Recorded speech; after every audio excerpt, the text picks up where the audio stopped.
ಆಚಿ ಮಸಾಲ. ಎಂತ ಅಡಿಗೆಯ ರುಚಿಯಾಗೋ ರಹಸ್ಯವು 20 ರೂಪಾಯಿ. ಭೂತ ಪ್ರೇತ ಬಿಡಿಸೋ ನೆಪದಲ್ಲಿ ಹೀಗ ಕಿರುಕುಳ ಕೊಡೋದು, ಈ ದೃಶ್ಯ ನೋಡಿದ್ರೆ ಎಂತವರಿಗೂ ಕರಳು ಕಿತ್ತು ಬರುತ್ತೆ, ಅಯ್ಯೋ ಅನ್ಸುತ್ತೆ.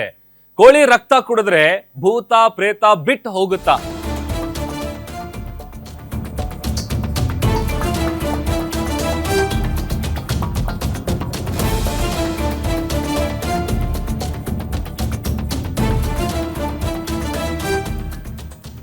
ಭೂತ ಪ್ರೇತ ಬಿಡಿಸೋ ನೆಪದಲ್ಲಿ ಹೀಗೆಲ್ಲ ಕಿರುಕುಳ ಕೊಡ್ತಾರಾ? ಈ ದೃಶ್ಯ ನೋಡಿದ್ರೆ ಎಂಥವರಿಗೂ ಅಯ್ಯೋ ಅನ್ಸುತ್ತೆ. ಕೋಳಿ ರಕ್ತ ಕುಡಿದ್ರೆ ಈ ಭೂತ ಪ್ರೇತ ಬಿಟ್ಟು ಹೋಗುತ್ತಾ? ಭೂತ ಪ್ರೇತ ಬಿಡಿಸುವ ನೆಪದಲ್ಲಿ ಯುವತಿಗೆ ಚಿತ್ರ ಹಿಂಸೆ ಕೊಟ್ಟಿರುವಂತ ಆರೋಪ ಕೇಳಿಬಂದಿದೆ. ಕೋಳಿಯನ್ನ ನೀಡಿ ರಕ್ತ ಕುಡಿಯುವಂತೆ ಬಾಲಕಿಗೆ ಒತ್ತಾಯ ಮಾಡಲಾಗಿದೆ. ರಕ್ತಾಹಾರ ಸ್ವೀಕರಿಸದಿದ್ರೆ ಕರ್ಪೂರ ಬಾಯಲ್ಲಿಡೋದಾಗಿ ಬೆದರಿಕೆ ಹಾಕಿದಾರಂತೆ. ಬಾಳೆ ಎಲೆ ಮೇಲೆ ಅವಲಕ್ಕಿಯನ್ನ ಇಟ್ಟು ಸಂಪೂರ್ಣವಾಗಿ ತಿನ್ನುವಂತೆ ಬೆದರಿಸಿದ್ದಾರೆ. ಕೊಪ್ಪದ ಮೇಕನಹಡ್ಲು ಸತೀಶ್ ಪಾತ್ರಿ ವಿರುದ್ಧ ಗಂಭೀರವಾದಂತ ಆರೋಪ ಕೇಳಿ ಬರ್ತಾ ಇರೋದು. ದೈವಾರಾಧನೆ ವಶೀಕರಣ ಆರೋಪದಲ್ಲಿ ಈಗ ಆತ ಸತೀಶ್ ಪಾತ್ರಿ ಇದ್ದಾನೆ, ಆತನ ವಿರುದ್ಧ ಕ್ರಮ ಜರುಗಿಸಬೇಕು ಅನ್ನುವಂತ ಒತ್ತಾಯ ಕೂಡ ಕೇಳಿ ಬರ್ತಾ ಇದೆ. ವಿಡಿಯೋ ವೈರಲ್ ಆದಂತ ಬೆನ್ನಲ್ಲೇ ಸ್ಥಳೀಯರು ಆಕ್ರೋಶವನ್ನ ವ್ಯಕ್ತಪಡಿಸಿದ್ದಾರೆ. ಸ್ಥಳೀಯರಾದಂತ ತಮ್ಮಣ್ಣ ಶೆಟ್ಟಿ ಮಹಿಳೆಯೊಂದಿಗೆ ಅಸಭ್ಯವಾಗಿ ಮಾತನಾಡಿದ್ದಾರೆ ಎನ್ನಲಾದಂತ ಆಡಿಯೋ ಕೂಡ ಸಿಕ್ಕಾಪಟ್ಟೆ ವೈರಲ್ ಆಗ್ತಾ ಇದೆ. ಆ ವಿಡಿಯೋ ವೈರಲ್ ಆದ ಬೆನ್ನಲ್ಲೇ ಸತೀಶ್ ವಿರುದ್ಧ ಎನ್ಆರ್ ಪುರ ಠಾಣೆಯಲ್ಲಿ ಇದೀಗ ದೂರು ಕೂಡ ದಾಖಲಾಗಿದೆ.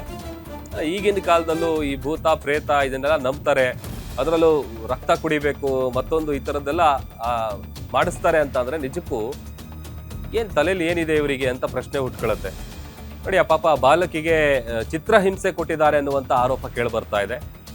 ಈ ದೈವಾರಾಧನೆ ವಶೀಕರಣದ ಆರೋಪದಲ್ಲಿ ಸತೀಶ್ ಪಾತ್ರಿಯವರ ವಿರುದ್ಧ ಗಂಭೀರವಾದಂಥ ಆರೋಪ ಕೇಳಿ ಬರ್ತಾ ಇರೋದು.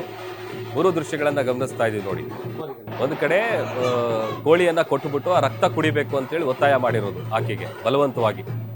ಇಲ್ಲ ಅಂತಂದ್ರೆ ಬಾಯಲ್ಲಿ ನಾಲ್ಗೆ ಮೇಲೆ ಕರ್ಪೂರ ಹಚ್ತೀವಿ ಅಂತೇಳಿ, ಜೊತೆಗೆ ಆ ಬಾಳೆ ಎಲೆಯಲ್ಲಿ ಅವಲಕ್ಕಿ ಹಾಕಿ ಅದನ್ನು ತಿನ್ಬೇಕು ಅಂತೇಳಿ, ಈ ಥರದ್ದೇನೋ ಬೇರೆ ಬೇರೆ ರೀತಿಯಾದಂಥ ಚಿತ್ರಹಿಂಸೆ ಕೊಟ್ಟಿದ್ದಾರೆ ಅನ್ನುವಂಥ ಗಂಭೀರವಾದಂಥ ಆರೋಪ ಕೇಳಿ ಬರ್ತಾ ಇದೆ. ಯಾವಾಗ ಈ ವಿಡಿಯೋ ವೈರಲ್ ಆಯಿತು, ಇದರ ಬೆನ್ನಲ್ಲೇ ಈಗ ಸತೀಶ್ ವಿರುದ್ಧ ಎನ್ಆರ್ ಪುರ ಠಾಣೆಯಲ್ಲಿ ದೂರು ಕೂಡ ದಾಖಲಾಗಿದೆ.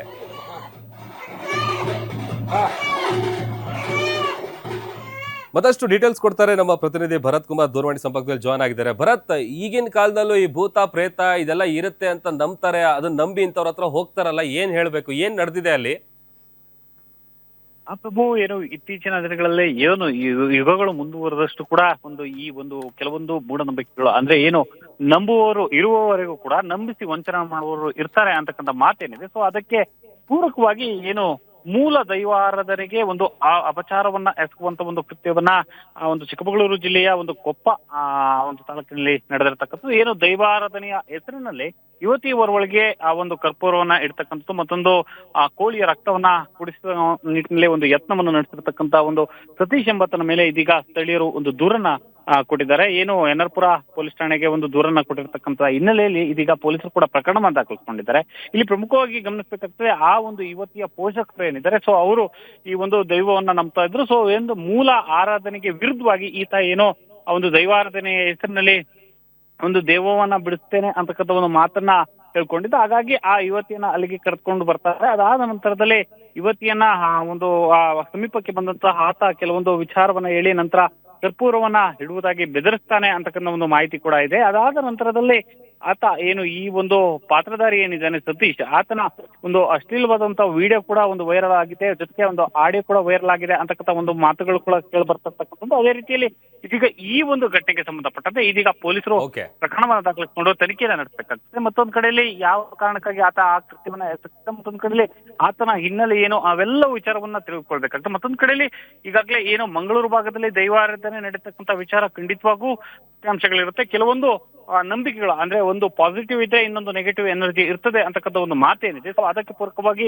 ದೈವಾರಾಧನೆ ಮೇಲೆ ಈ ಮಂಗಳೂರು ಭಾಗದಲ್ಲಿ ಸಾಕಷ್ಟು ನಂಬಿಕೆಗಳನ್ನ ಇಟ್ಕೊಂಡಿರ್ತಾರೆ. ಮತ್ತೊಂದು ಕಡೆಯಲ್ಲಿ ಭಕ್ತಿಪೂರ್ವಕವಾಗಿ ನಡೆದುಕೊಳ್ತಾರೆ, ಮತ್ತೊಂದು ಕಡೆಯಲ್ಲಿ ಕೇಳಿದ್ದನ್ನ ಆತ ಕಣ್ಣಿಗೆ ಕಾಣದ ರೀತಿಯಲ್ಲಿ ಕೊಡ್ತಾನೆ ಅಂತಕ್ಕಂಥ ನಂಬಿಕೆ ಕೂಡ ಇದೆ. ಅದೇ ರೀತಿ ಆ ವಿಚಾರವನ್ನ ಇಟ್ಕೊಂಡು ಇಲ್ಲಿ ಆ ಮೂಲ ದೈವಾರಾಧನೆಗೆ ಅಪಚಾರವನ್ನ ಎಸಗುವಂತ ಕೃತ್ಯವನ್ನ ಈ ರೀತಿಯಾಗಿ ಮಾಡ್ತಿರ್ತಕ್ಕಂಥದ್ದು ನಿಜಕ್ಕೂ ಬೇಸರದ ಸಂಗತಿ ಪ್ರಭುದೇವ್.